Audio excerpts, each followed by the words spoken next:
he's not the old top, he's not the big guy in town, but That he's That has nothing to do with I- anything, and I think you also apologize. I apologize for that, but I'm just saying,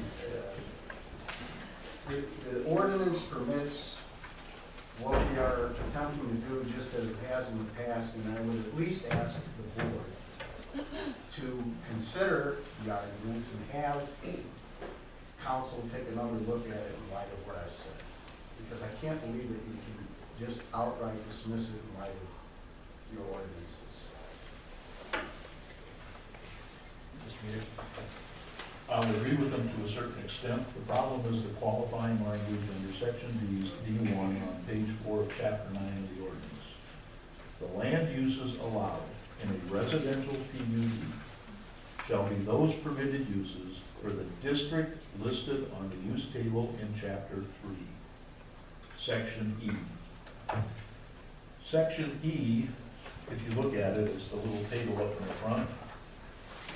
The use districts that they show, RC-1 and RC-2, are there. They exist. There's no RC-3. Doesn't exist. Now, I understand what his argument is about commercial standards, and I haven't addressed that issue yet. I've only looked at the residential issue. I only can tell you that there is no PUD. And if you look back in chapter 3,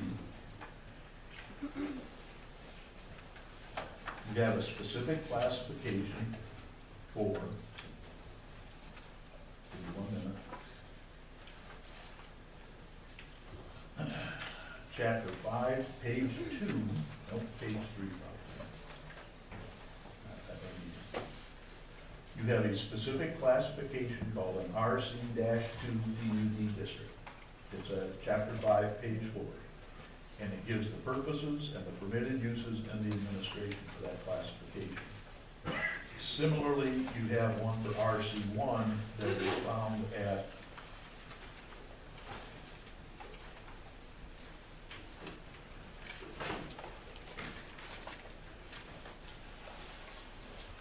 page 1.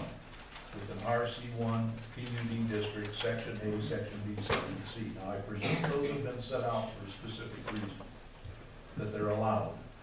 I have not found anything that makes reference to an RC-3 PUD. It simply doesn't exist. Now, whether that applies to commercial standards and light industrial standards and supplementary regulations, I haven't addressed yet because I've got to do that vis-a-vis the Boyer project. And I'm working on that, we've got that on your agenda for authorization to publish, and I'm going to have to review that issue. I can only tell you in regards to the residential matter, it doesn't exist. You can't make something R3 that is not there. An R3 PUD, excuse me, that's not there. So your recommendation to dismiss the application for those things? Yes, sir. Mr. Servant has his rights. I'm not suggesting he doesn't. He can do whatever he thinks he can do. That's my opinion. And my charge, as I understand it, is to give my legal opinions on this document, and my opinion is it doesn't exist and you can't approve it. Any questions? Yeah. Now, if you want to defer it, that's fine. I have no problem with deferring it.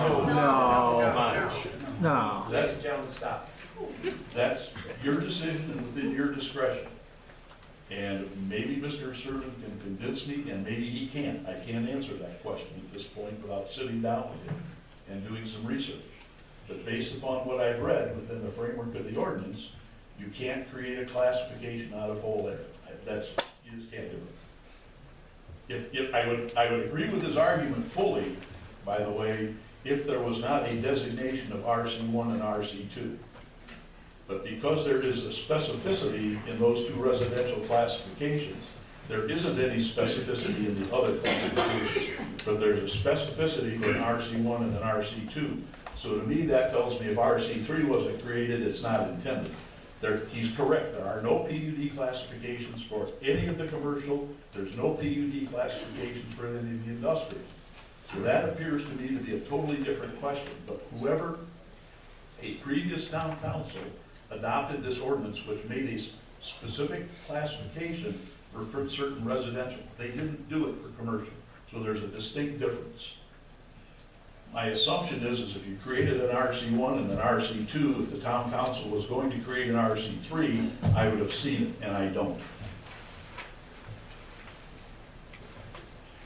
If I can just say one quick thing, Mr. Forbes, it just seems that, my argument is, it seems to have been accepted by the past practice in that. That was prior to us getting this opinion. We have never, before tonight, we have never heard this opinion. I understand that, but the minutes reflect that at the time that its application, similar to my client's, has come up, legal counsel's been present.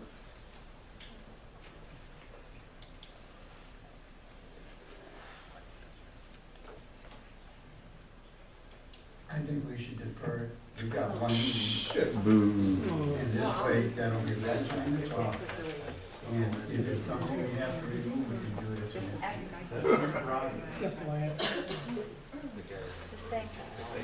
same guy.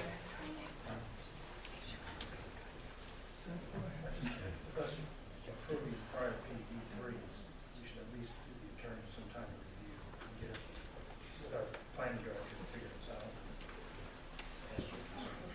Sir, could you speak up a little?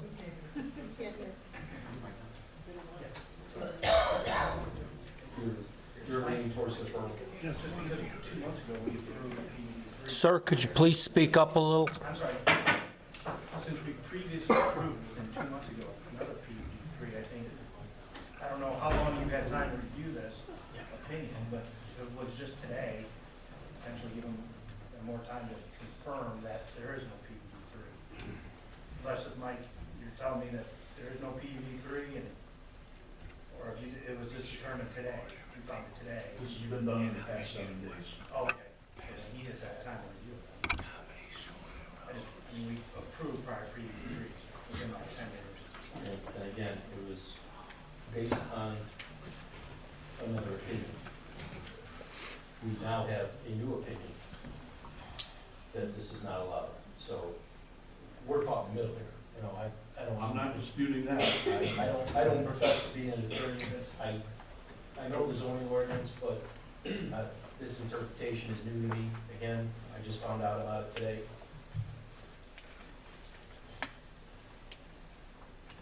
Mr. President, just for the edification of the Plan Commission and the audience, if you were to make the motion to dismiss this, the petitioner, one of the options the petitioner has is to come back for another public hearing, re-advertise, re-notification with a different plan as well for this same property. So I just want the public to know that if this is dismissed, it doesn't mean that there's not an opportunity for Mr. Barrett to come back with a different plan and another public hearing at some point. Does he have to come back with a different plan?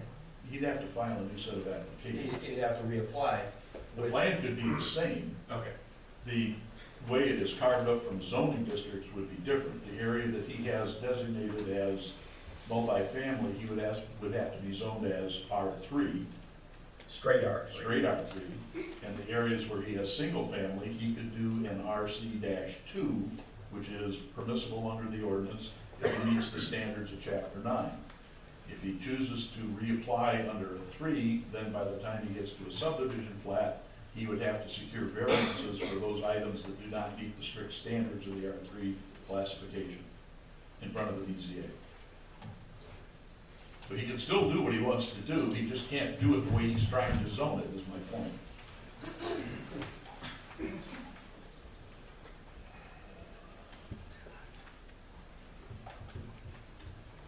Well, there's two choices for this. We dismiss the application in its entirety, or we defer this, allow the attorneys to have more discussion. And I don't know what that is going to pan out, but at the end of the day, those are our options. Either way, it's the same path.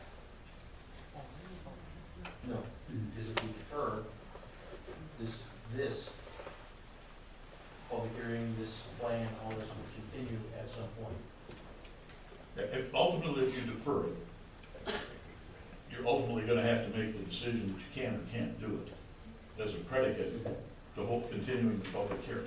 You're either gonna continue with the public hearings, determine if you can create an R3, continue with the public, R3 PUD, continue with the public hearing, or dismiss one of the two. That's gonna be your ultimate decision. If you choose to have us discuss it, that's fine. I don't have a problem with that. So defer implies that there is yet to be consensus on the legal definition of R3 PUD. Dismissal indicates that we have reached a decision, there is no R3 PUD, and they need to resubmit. That's an accurate statement. That's an accurate assessment of the They need analysis. to resubmit R2 PUD and then bring the BZA with the R3 pieces. If he doesn't comply with our break. Correct. Correct. That's a layman's analysis of what I'm telling you, yes. Thank you. Well, we'd have to get the R3 approved though, Oh, the R3 would have to be approved too. Yes. Yes, right. Yeah. And then the variances from an R3 from an ordinance. too. Yeah, I mean, under your interpretation, Mike's, Mr. Munich's, the variant, we'd have to go to BZA for a variance on the R3, and we come to you for the variance on the, Or for the zoning. If you come to the plan commission for zoning on R2 PUD right, and we need a variance from the BZA for the R3. So I can't imagine that was Do the they intent of the Yeah. framers. Sorry. If I might just add, we came to the plan commission requesting variances for the same project a couple of years ago. Let's just establish it's new information, right? We are starting fresh here, though. I appreciate that. I just want to remind you, we were here and tried the variance process. Constantly reminding us of what has been done historically is not helping the situation. All I'm saying is, we tried the variance process and we were told to bring it back as a PUD. This is new information as I expected. just wanted to bring back. This is as painful a process as it is for you. Absolutely. This is my first time.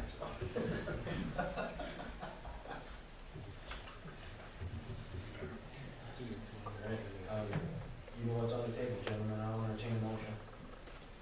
I move that we defer this for 1 month and let the attorneys talk, so that we have a better understanding as to what happened here tonight. We have a motion to defer, is there a second to that motion?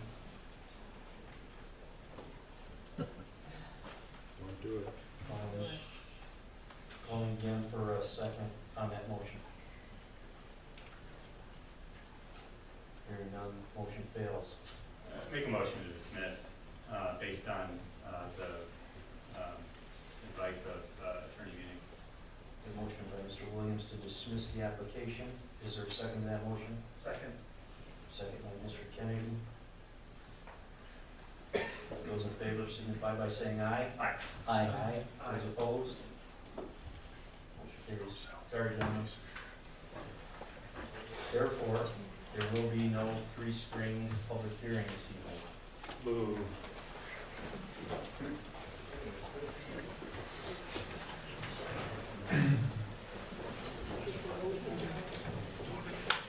Now move on to Joe's Garden Unit 3. Mr. President, duty again. Yes, sir. This is a application. Hold on.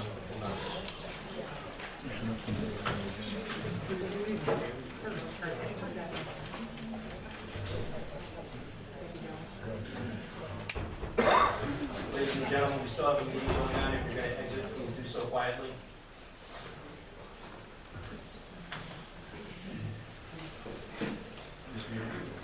This is an application under RC-2 PUD, which is an approved classification and which you can do. The difficulty is that the applicant has not yet complied with the provisions of Chapter 9D, which is the one that requires elements A through L. I think it's D1, if my memory's right.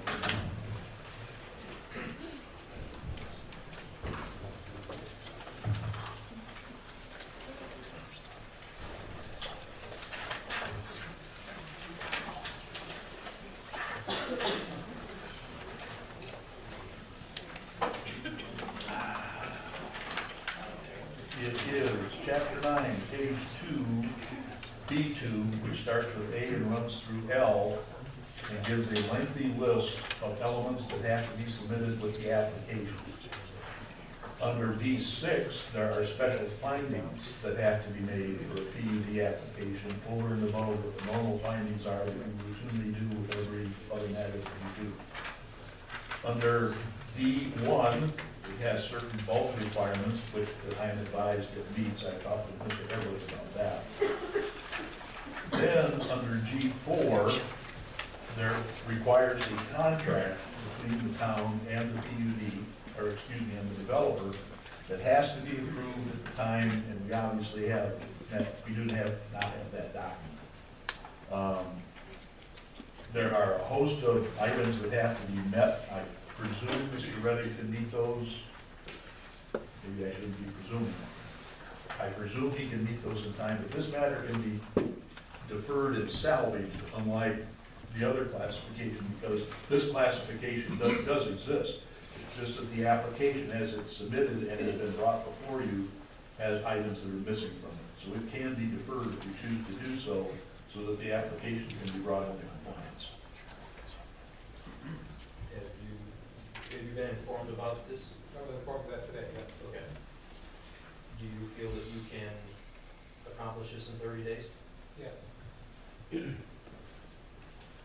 So in this case, the deferral of the public hearing until they're in compliance with the application. As it stands right now, you couldn't prove it.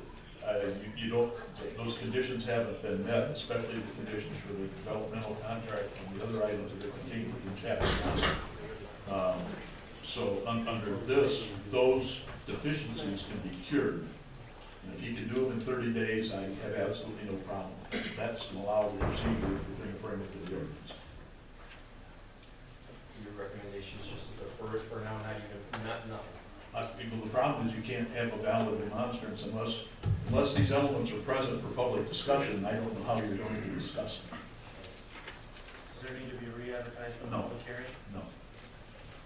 No, this would go to your April study session for further discussion, and then to your May 3rd meeting for continued public hearing, or to open the public hearing. By way of analogy, Mr. Kennedy, if somebody submitted a subdivision application with 20 lots in it, and 2 of them didn't meet the 100-foot width requirement, you could modify that during the course of the process so that it conformed at the end of the process. Attorney Munich, can we walk through one example where, I'm just reading through B6 myself here, and I'm struggling to understand.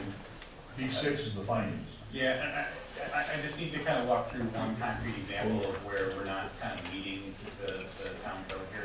Look at, instead of doing that, Sure. Mr. Williams, if you go back to page 2, actually it starts on page 1, there's a B2 PU development plan.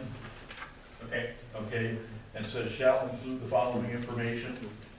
And then on the next page, it starts with A through L. Yep. Those are the items that have to come in with the application. I know he has a survey. I presume he has the site plan, floor plans, et cetera, landscaping plans, construction sequence, site grading. I don't know, does he have site grading on yet? Not yet. Exterior elevations, rendering, signage is no big deal, a lighting plan. I get it. Then there's no list of covenants. Sure. You simply don't have those, and there's no way for you to review them and approve something that's not in existence. I was scanning through it, struggling to find the exact examples, but thank you for that. Once again, getting that information. Is it appropriate, Mr. Meriden, to announce at this point that the petitioner has met all the advertising? Oh, yes, he's got the advertising requirements. I don't have a problem with that. He's got a verified application. He just hasn't got the final elements to the application. I'm not proposing that he re-advertise, re-notice. That's his place. What he needs to do is meet the requirements of chapter 9. The plan commission needs to know that he did properly advertise and provide notice in order to meet the code. Mr. Never and I had a discussion about this. In the future, I can pretty well assure you it's not going to happen again, because he's not going to take an application that doesn't have these elements. I'm not trying to punish anybody here today. I'm just trying to bring everybody in compliance. I'm assured by Mr. Everly, when the next person walks in with an application for something, if it isn't in here, it isn't making it to this board. Can I ask a quick question? This has come up on every PUD we've ever done, especially these residential ones. They ask for, in section